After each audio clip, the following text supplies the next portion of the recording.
கரூர் ஸ்டாம்பேடுக்கு பிறகு கட்சி பணிகளில் முடங்கி போயிருந்த தமிழக வெற்றி கழகம் மீண்டும் கழக பணிக்கு திரும்பியிருக்கிறது. 28 பேர் கொண்ட நிர்வாக குழுவை அந்த கட்சியினுடைய தலைவர் தளபதி விஜய் அவர்கள் அறிவித்திருக்கிறார்கள். நேற்றைய தினம் இந்த நிர்வாக குழு கூடியிருக்கிறது. கட்சியினுடைய செயல் திட்டங்கள் குறித்து அது ஆலோசித்திருக்கிறது.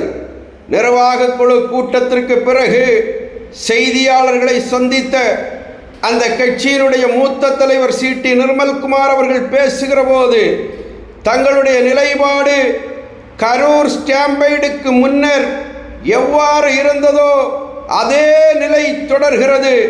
பாசிச பாஜகவை எதிர்க்கிறோம், நாடாளுகிற திராவிட முன்னேற்ற கழகத்தை அரசியல் எதிரியாகவே பார்க்கிறோம் என்கிற செய்தியை சொல்லியிருக்கிற சி.டி. நிர்மல்குமார் அவர்கள் அண்ணா திராவிட முன்னேற்ற கழகம் குறித்து ஏதாவது சொல்லி இருக்கிறாரா என்று இன்றைக்கு நெட்டிசன்கள் ஆராய்ச்சி நடத்துகிற நிலையில் அவருடைய கருத்து மறைமுகமாக என்ன சொன்னதுன்னா, அதிமுகவோடும் கூட்டணி கிடையாது, தாவேக தனித்தே போட்டியிடும், தனித்தே களத்தை சந்திக்கிறது, முதலமைச்சர் வேட்பாளராக தளபதி விஜய் அவர்களே இருப்பார் என்கிற செய்தியை அவர் சொல்லுவதை நாம் சூசகமாக உணர்ந்து கொள்ள முடிகிறது.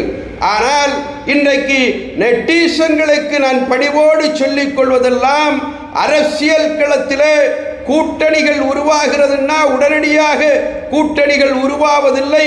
கூட்டணிகளுக்கு ரகசியங்கள் காக்கப்படும். தேர்தல் நெருக்கங்களிலே தான் கூட்டணிகள் அறிவிக்கப்படுகிறது. ஆக அந்த விதத்தில் அண்ணா திராவிட முன்னேற்ற கழகத்தோடு 2026 தேர்தல் களத்தில் தாவேக கரம் கோர்க்கும் என்பதை எவராலும் தடுக்க முடியாது என்பதை சொல்லி விடைபெறுகிறேன். வணக்கம்.